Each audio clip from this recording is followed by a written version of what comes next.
नमस्कार. आज आपण दिव्यांग सहाय्यक पोर्टल या पोर्टलची पूर्णपणे माहिती घेणार आहोत. याबाबत मला अशा बऱ्याच विनंती आलेल्या आहेत की दिव्यांग सहाय्यक पोर्टल आपण तर चालू केलं आहे, परंतु ते वापरण्यासाठी नागरिकांना त्याच्याबद्दल मार्गदर्शन हवं आहे. आपल्या ज्या संस्था काम करतात, NGO किंवा आपल्या स्कूल आणि स्किल डेव्हलपमेंट सेंटर, त्यांना पण त्याच्याबद्दल रजिस्ट्रेशन करणं किंवा वापर करणं याबद्दल काही अडचणी येत आहेत किंवा त्यांना परिपूर्ण माहिती नाही. त्या अनुषंगाने आज आपण दिव्यांग सहाय्यक पोर्टल हे दिव्यांग व्यक्तीसाठी, त्यांच्या पेरेंट्ससाठी, समाजासाठी आणि सर्व शासकीय कार्यालय यांच्यासाठी हे कसं उपयुक्त आहे आणि त्याचा फायदा दिव्यांग नागरिकांना कसा होणार आहे, त्यांच्या कुटुंबांना कसा होणार आहे आणि याच्या माध्यमातून आपण दिव्यांगांचं सक्षमीकरण कसं करणार आहोत याची परिपूर्ण माहिती आज आपण जाणून घेणार आहोत. त्यासाठी याचा एक डेमोही आपण ऑर्गनाईज करत आहोत, ज्याच्या माध्यमातून आपल्या सर्वांना समजेल की निश्चितच हा दिव्यांग सहाय्यक पोर्टल एक ट्रान्सफॉर्मेटिव्ह पोर्टल आहे, ज्याच्यामुळं खूप महाराष्ट्रातल्या सर्व दिव्यांग व्यक्तींना याचा फायदा होईल. तर आपण ज्यावेळेस वेबसाईटवरती जाऊ आणि आपण पोर्टलचं लॉग इन करू, दिव्यांग सहाय्यक पोर्टल, तर तुम्हाला क्लिक केल्यानंतर ही समोरची जी आत्ता पोर्टल दिसतंय ते तुम्हाला दिसेल, ज्याच्यामध्ये या पोर्टलवरती आपण जर बघित असाल तर इथं मुख्य प्रश्न दिसतंय, इथं शासकीय योजना दिसत आहेत, त्याच्याबरोबर शाळा आणि रुग्णालयाच्या बाबतीत इथे दिसेल, संपर्क साधायचा असेल त्याचे डिटेल्स आहेत आणि आपल्याला शासनाचे जे काही धोरणं आहेत, कायदे आहेत, नियम आहेत हे जर बघायचे या ठिकाणी आपण क्लिक करू शकता. ज्यावेळेस आपण ह्या पोर्टलचा वापर करण्याचा विचार करतो तर प्रथमतः जो दिव्यांग व्यक्ती ज्याला वापर करायचा आहे त्याला शासनाच्या योजनाबद्दल पूर्णपणे माहिती घ्यायची आहे आणि शासनाच्या योजनेचा फायदा करून घ्यायचा आहे. त्यांनी इथं आल्यानंतर आपल्या राईट हँड साईडला आपल्या बघा लॉग इन दिलेला आहे आणि या लॉग इनमध्ये आपण नागरिक लॉग इन म्हणून क्लिक जर केलं तर आपल्याला आपली माहिती आपल्याला भरायची आहे. पण त्याचबरोबर लॉग इन केल्यानंतर तुम्हाला समोर जो स्क्रीन दिसेल तो अशा पद्धतीचा असेल की दिव्यांग सत्यापन अशी तिथं एक स्क्रीन दिसेल आणि त्याच्यामध्ये आपल्याला विचारलं झालं आहे की तुमच्याकडे UDID कार्ड आहे का, आणि आपल्याकडे जर UDID कार्ड असेल तर त्याच्यावरती होय माझ्याकडे UDID कार्ड आहे याच्यावरती क्लिक करायचं. हे क्लिक केल्यानंतर आपल्याला समोर विचारलं जातं की आपला UDID जो क्रमांक आहे तो इथं लिहा.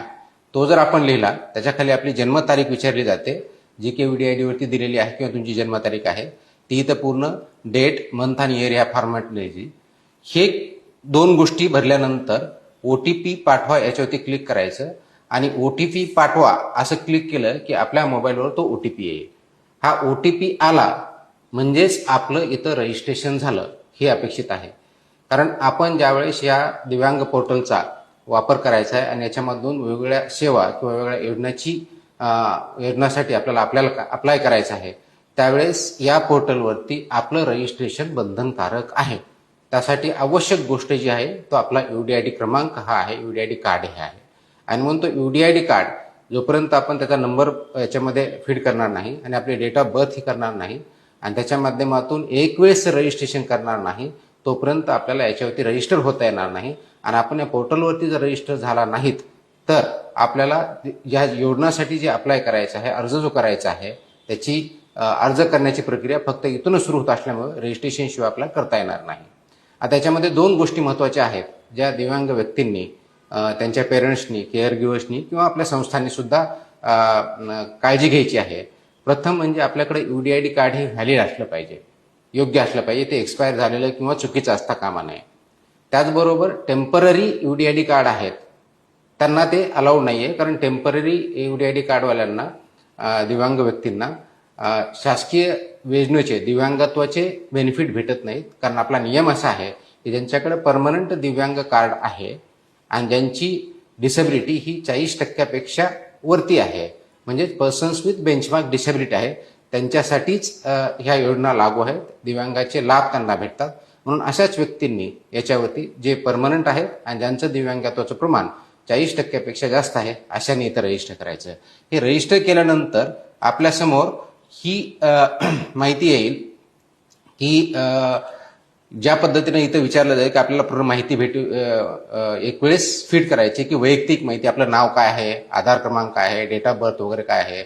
मग दुसरी कुटुंबाची माहिती विचारली जाईल, वडिलांचे नाव काय आहे, आईचं काय आहे, लग्न झालं असेल तर पती किंवा पत्नीचं नाव काय आहे, नसेल तर पालकांचं नाव काय आहे, देखरेख करणारा म्हणजे आपल्याकडे कोणी केअर गिव्हर असेल तर त्याचे नाव विचारलेलं आपण डिटेल विचारले आहे. त्याच्यानंतर डिटेल्स म्हणजे पत्त्याचा रेसिडेन्शियल ॲड्रेस जो आहे, कायमचा पत्ता आणि सध्याचा पत्ता तो आपल्याला द्यायचा आहे. सामाजिक आणि आर्थिक परिस्थिती याबद्दल विचारलं आहे, शिक्षण किती झालेलं आहे, व्यवसाय काय आहे का, वार्षिक उत्पन्न किती आहे, बँक खात्याचे डिटेल्स याचे विचारले आहेत की ज्यावेळेस आपल्याला योजनामधून डायरेक्ट बेनिफिट आपल्या अकाउंटमध्ये येणार त्यासाठी बँक डिटेल्स विचारलेले आहेत. मग त्याच्यानंतर आपल्या दिव्यांगत्वाचा तपशील विचारलेला आहे. प्रवर्ग कोणता आहे, परमनंट आहे का टेम्पररी आहे, विशिष्ट त्याचं जी कॅटेगरी आहे ती कोणती आहे, पर्सेंटेज किती आहे आणि UDID क्रमांक किती आहे. आणि त्याखाली आपले एक वेळेस जे काही डॉक्युमेंट आहे तिथं हे अपलोड करायचे आहेत. हे एक वेळेस झालं की आपला हा प्रोफाईल तयार होतो, तो असा असतो ज्याला आपण तुमचा माझी माहिती या कॉलममध्ये आपण बघतो. ही माझी माहिती जी आहे ही आपण इथं बघतो. हा तो आपल्या समोर जो दिसत आहे तो आपल्याच विभागामधील एक अंडर सेक्रेटरी, ज्याला अवर सचिव म्हणतो, ते आहेत, ते दिव्यांग आहेत. त्यांचा आम्ही प्रोफाईल तयार करून आपल्याला दाखवलेला आहे. त्याच्यामध्ये आपल्याला तिकडे नाव दिसत असेल, नावाबद्दल त्यांचे डिटेल्स दिसत असतील आणि त्यांची पूर्ण डिटेल माहिती आहे. आता हे 21 प्रोफाईल झाल्यानंतर सर्वात महत्वाची ज्या पोर्टलची महत्वाची बाब जी आहे इथं आपल्याला दिसेल. हे 21 पोर्टल झालं की मग आपल्याला कोणत्या योजनेस आपण पात्र आहात, कोणत्या योजनेस आपण पात्र आहात म्हणजे एलिजिबल फॉर विच स्कीम्स हे आपल्याला दिसतं. हे आपल्या लेफ्ट हँड साईडला जर बघितलं माहिती आपली माहिती माझी माहिती जी आहे ही इथं आपल्याला दिसेल. त्याच्याखाली आपण पात्र योजना याच्यावरती जर क्लिक तर या व्यक्तीला ज्यांनी जी माहिती आपण भरलेली आहे, जे पोर्टलवरती आपण अपलोड केलेली आहे, त्या आधारे IT च्या माध्यमातून AIच्या माध्यमातून आपली योजनाचे क्वालिफिकेशन किंवा निकष काय आहेत आणि आपली पूर्ण जी प्रोफाईल आहे याच्यातली माहिती याचा अनालिसिस करून आपल्यासाठी एलिजिबल असलेल्या स्कीमची लिस्ट आपल्याला समोर दिसते. आणि ही लिस्ट एक वेळ समोर दिसली की मग त्याचे डिटेल्स आपल्याला जर बघायचे असेल तर आपण क्लिक करू शकता की पहा व अर्ज करा असं आपण म्हणतो. आता फॉर एक्झाम्पल आत्ताच आपण एक नवीन स्कीम चालू केली की प्रशिक्षित दिव्यांग व्यक्तींना स्वयंरोजगारासाठी साधन सामग्री साठी आर्थिक सहाय्य आपण ते 1,000 पासून 15,000 वाढवलं, ती योजना आहे. आता याच्यात आपण पहा आणि अर्ज करा असं जर म्हटलं तर याच्यावर क्लिक केल्यानंतर आपल्या योजनेविषयी पूर्णपणे माहिती इथे दिसते. पहिला माहिती अशी भेटते की पात्रतेचे या योजनेचे निकष काय आहे. उत्पन्नाची मर्यादा इथे दिलेली नाहीये, म्हणजे कितीही उत्पन्न असेल तरी चालेल. वयोमर्यादा हे 18 वर्षाच्या वरती पाहिजे, किमान दिव्यांगत्व 40% पाहिजे, शासकीय संस्थेतून प्रशिक्षण पूर्ण केलेलं पाहिजे आणि रहिवासी पुरावा पाहिजे. लाभांचे हक्क काय तर आपल्याला 15,000 रुपये लाभांचे हक्क याच्यातून भेटतात. त्याच्यामधून त्याच्यामध्ये राज्य महाराष्ट्र आणि उपकरण खरेदी आहे, त्याबरोबर आवश्यक कागदपत्रे जे आहेत तर ते आवश्यक कागदपत्रे दिलेले. ही माहिती आपल्याकडे ठेवली की मग आपल्याला जर अर्ज करायचा असेल तर पोर्टल पुढे जा असं म्हणतो, आपली अर्ज करण्यास तयार आहात का असा प्रश्न विचारला जातो. आणि त्या अर्ज करण्याकडे तयार झाल्यानंतर हे डॉक्युमेंट असल्यानंतर आपण क्लिक करा.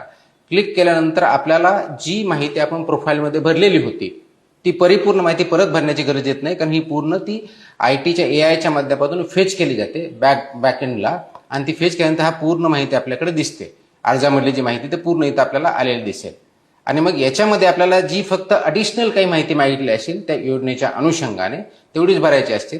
आता इथं आपल्याला हे डिक्लेरेशन करायचे की I have red accepted conditions वगैरे आणि अपलोड नेक्स्ट डॉक्युमेंट म्हटलं की आपल्याला नेक्स्ट डॉक्युमेंटमध्ये आपल्याला जाता येतं आणि मग आपल्याला सबमिट जे करता आपल्याला तो ॲप्लिकेशन फॉर्म सबमिट करता येतो. तर असं जर आपण बघितलं तर आपल्याला कोणत्याही योजनेमध्ये माहिती भेटू शकते, त्याची आपण अर्ज करू शकता आणि इमिजिएटली त्याच्यावरती आपण अप्लाय केल्यानंतर तो अर्ज शासकीय कार्यालयात ज्या अधिकाऱ्याकडे जाणं अपेक्षित आहे त्या अधिकाऱ्याकडे जातो. म्हणजे एवढी सुटसुटीत, सरळ, साधी, अगदी कोणत्याही व्यक्तीला समजेल अशा प्रकारची आपण ही प्रक्रिया केलेली आहे. हे करण्याचा एवढाच अर्थ आहे की दिव्यांग व्यक्तींना कुणावरतीही अवलंबून राहता कामा नये, कोणत्याही कार्यालयात जाण्याची गरज पडू नये, कोणत्याही अधिकाऱ्याला भेटण्याची गरज पडू नये, जेणेकरून तो स्वतः व्यक्ती किंवा त्यांचे पेरेंट्स याच्या माध्यमातून आपण तो शासकीय योजनेचा लाभ घेऊ शकतो. म्हणून आपल्या पात्र योजना त्यासाठी ज्या आवश्यक आहेत, समजा दुसरी आपण उदाहरणार्थ जर घेतली, दिव्यांग व्यक्तींना सामाजिक सुरक्षा अंतर्गत विवाह प्रोत्साहन योजना, ज्याचा आपण लाभ 1.5 लाख ते 2.5 लाखापर्यंत केलाय, त्याच्यावरती अर्ज आपण केला तर आपल्याला परत तेच गोष्ट दिसेल. आपण परत त्याच्याकडे पोर्टलकडे अप्लाय करायचं जर म्हटलं तर अप्लाय केल्यानंतर आपल्याला हे अर्ज दिसेल. अर्ज केल्यानंतर आपल्याला इथं ॲक्सेप्ट करायचं आहे.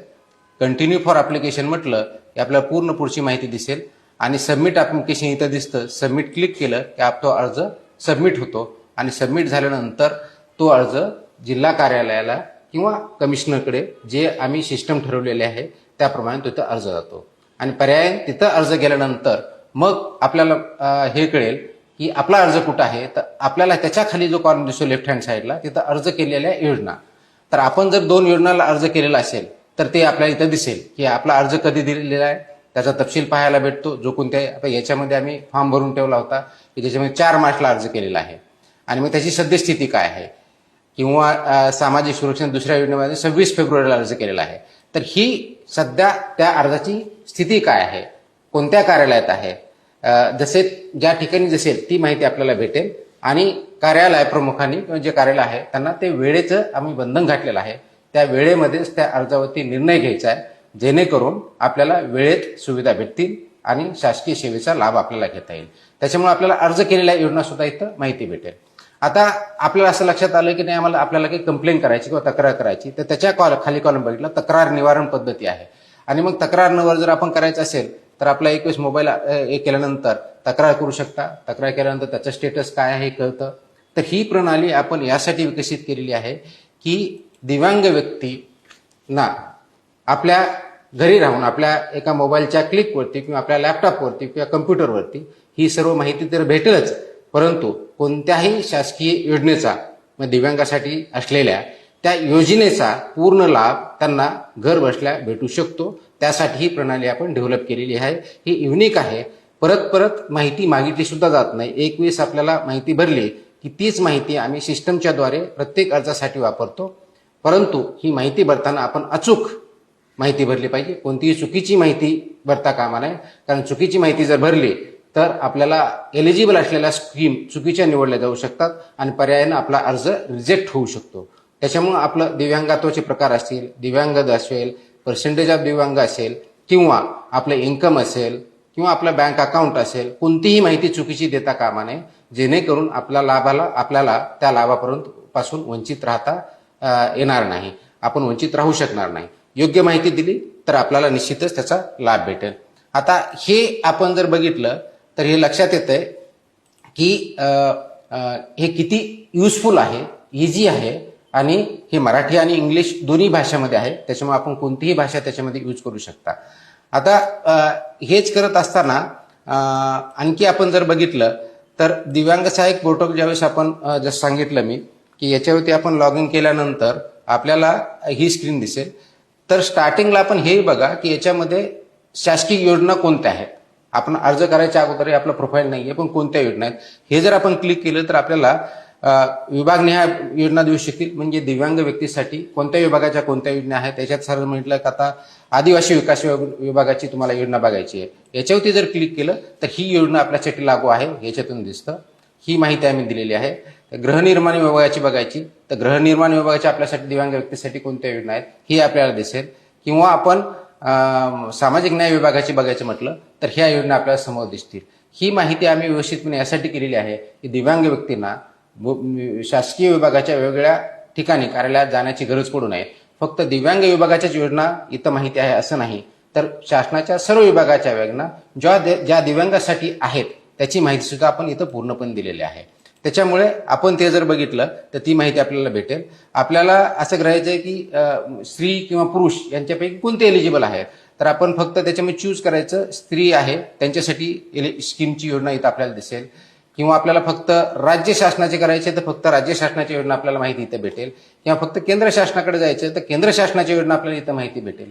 एवढी सुटसुटीत सहज अगदी आपण मोबाईलवर कसं एखादा हे करत असताना व्हॉट्सअप बघत असताना कुणाचा मेसेज जसा बघतो तशा पद्धतीचं हे पोर्टल आम्ही केलेलं आहे, जेणेकरून नागरिकांना आणि विशेष करून दिव्यांग नागरिकांना याचा फायदा सहजरित्या घेता यावा, त्यांना भेटावं, त्यांचा कोणत्याही प्रकारचा त्रास होऊ नये ही त्या पाठीमागची भूमिका आहे. ही योजना आपल्याला दिसेल. आता याच्यामध्ये दुसरी एक आणखी महत्वाची बाब जी आम्ही केलेली आहे तर त्याच्यामध्ये बऱ्याच वेळेस असे दिव्यांगाचे पालक आहेत, त्यांची आई वडील आहेत, त्यांना हे माहीत नसतं की आपल्या मुलाला किंवा मुलीला आपल्या पाल्याला जवळपास कोणती शाळा आहे का, स्पेशल स्कूल म्हणतो ज्याला आपण, किंवा तिथं काही एखादं सेंटर आहे का, ही माहिती नसते. तर आपल्याला इथे हे देशामध्ये 12 देशात शाळा आणि रुग्णालय शोधा. म्हणजे आपल्या जवळपास अशी काही फॅसिलिटी आहे का जिथं आपल्याला माहिती भेटेल. तर इथं जर क्लिक केलं तर आपल्याला इथं विचारलं जातं की आपल्याला काय जवळीनुसार म्हणजे नियर तुमच्या काय काय फॅसिलिटी आहे ती बघायची, शोधायची. तुम्हाला कोणत्या जिल्ह्यातली, आता मी इथं मुंबईत आहे म्हणून मुंबई सिटीमधलं क्लिक करतो आणि मला त्याच्यामधले समजा हॉस्पिटल शोधायचे आहेत, म्हणजे जिथं सर्टिफिकेट भेटते UDIDचं अप्लाय करायचं असतं. हे मी क्लिक केलं आणि मी लागू केलं तर मला इथं सरळ सरळ डाव्या हाताला भेटलं जे हॉस्पिटल दिसतंय, सेठ गोवर्धन हे हॉस्पिटल दिसतंय, ही सगळी लिस्ट इथं दिसते. आणि या बाजूला आपल्याला मॅप पण दिसतो. त्याच्यापैकी आपल्याला हेही माहिती पाहिजे की आपल्याला कसं जायचं आहे. तिथं जर क्लिक केलं तर गुगल मॅप्समध्ये आपल्याला ओपन करता येतं आणि गुगल मॅप्सवरती आपल्या घरापासून कसं अंतर जायचं हे सगळं आपल्याला दिसतं. लोकेशन शेअर करता येतं. एवढी सरळ साधी आपण सुटसुटीत हे पोर्टल केलेलं आहे, जेणेकरून नागरिकांना आणि विशेष करून दिव्यांग नागरिक, त्यांचं कुटुंब यांना कोणत्याही प्रकारचा त्रास होणार नाही, कुणाकडे माहिती मागण्याची गरज पडणार नाही. आणि याच्यातही काही अडचण असेल तर डेफिनेटली आपण आपलं कार्यालय त्यांना मदत करायला सरळ तत्पर असतं. त्याच्यामुळं इथं समजा रुग्णाची आपल्याला शाळा विचारायची तर आपल्या शाळेची माहिती भेटेल की जिथे की आपल्याला जायचं आहे, आपल्या मुलाच्या विषयी विचारायचं आहे. आणि याची तिथं आपण नाव दिलेलं आहे, त्यांचा तिथला नंबर जो आहे तो दिलेला आहे, प्रिन्सिपलचं नाव दिलेलं आहे किंवा तिथला हेड ऑफ द इन्स्टिट्यूट त्याचं नाव दिलेलं आहे, आणि किती अंतर आहे आपण जिथं राहता किंवा जिथून जायचं आहे आपल्याला ते सर्व दिसलंय. नकाशावर शोधा म्हटलं की नकाशावर आपल्याला दिसतो. तर ही सुविधा आपण विशेष करून दिव्यांग व्यक्ती, त्यांचं कुटुंबीय यांच्यासाठी दिलेलं आहे आणि नागरिकांसाठी, की आपल्या आजूबाजूचा आपल्या संस्था कोणत्या आहेत हे जर आपण केलं तर निश्चितच याचा फायदा आपल्या दिव्यांग नागरिकांना होणार आहे. अशा दृष्टीनं आपण हे सुविधा उपलब्ध करून दिलेली आहे. आता हे करत असताना जसं मी फाइंड नियर बाय सांगितलं, तर त्याचबरोबर आपल्याला परत आणखी पुढची जर माहिती घ्यायची तर हे आपल्याला दिसेल की ह्या पोर्टलवरती त्याच्या पुढे जर आपण बघितलं तर कायदे, नियम, धोरण या बाबतीत आपल्याला बघायचं आहे. शासन परिपत्रक इथं क्लिक केल्यानंतर आपल्याला हे कायदे समोर दिसतात, नियम आपल्याला दिसतात, धोरणे दिसतात. याच्यावरती क्लिक केलं की आपल्याला डिटेल त्याची माहिती भेटेल, जेणेकरून आपल्याला कोणत्याही योजनाबद्दल माहिती पाहिजे असेल ती सुद्धा इथं अवेलेबल आहे. अशा पद्धतीचं एक सुटसुटीत आपण हे पोर्टल केलेलं आहे. हे पोर्टल करण्यापाठीमागचा उद्देशच एवढा आहे की आपल्याला कुणाकडेही जाण्याची गरज पडू नये. आपले हक्क आपल्याला माहीत असावेत आणि ते वापरण्यासाठी आणि त्याचा यूज करण्यासाठी आपल्याला ह्या पोर्टलच्या माध्यमातून ते करून घेता यावेत अशी अपेक्षा आहे. आणि म्हणून याचं नाव सुद्धा आम्ही केलेलं आहे दिव्यांग सहाय्यक पोर्टल. हे आपल्याला सहाय्य करण्यासाठी आहे, आपला स्वाभिमान वाढवण्यासाठी आहे आणि आपल्याला स्वाभिमानाने जगता यावं यासाठी सर्व सुविधा आपल्यापर्यंत एका क्लिकवरती अवेलेबल व्हाव्यात या दृष्टिकोनातून आहे. हे आपण सर्वांनी वापरावं. पोर्टलच्या माध्यमातून आपण पहिलं समजून घ्यावं, जे आता मी सांगितलं त्याप्रमाणे समजून घेऊन त्याचा वापर करावा. कुणी चुकीचा वापर करणार नाही याचीही काळजी घ्यावी आणि आपल्याला शासनाच्या ज्या योजना आहेत त्याचा वापर घेऊन आपण पूर्णपणे सक्षम कसं व्हाल या दृष्टिकोनातून आपण प्रयत्न करूया. आपण आपल्याबरोबर शासन आहे, आपण सर्वांनी मिळून दिव्यांग व्यक्तीचं सक्षमीकरण योग्य प्रकारे करून त्यांना न्याय देण्याची भूमिका या दिव्यांग सहाय्यक पोर्टलच्या माध्यमातून करत आहोत. त्यासाठी आपण सर्वांनी सहभागी व्हावं हीच विनंती.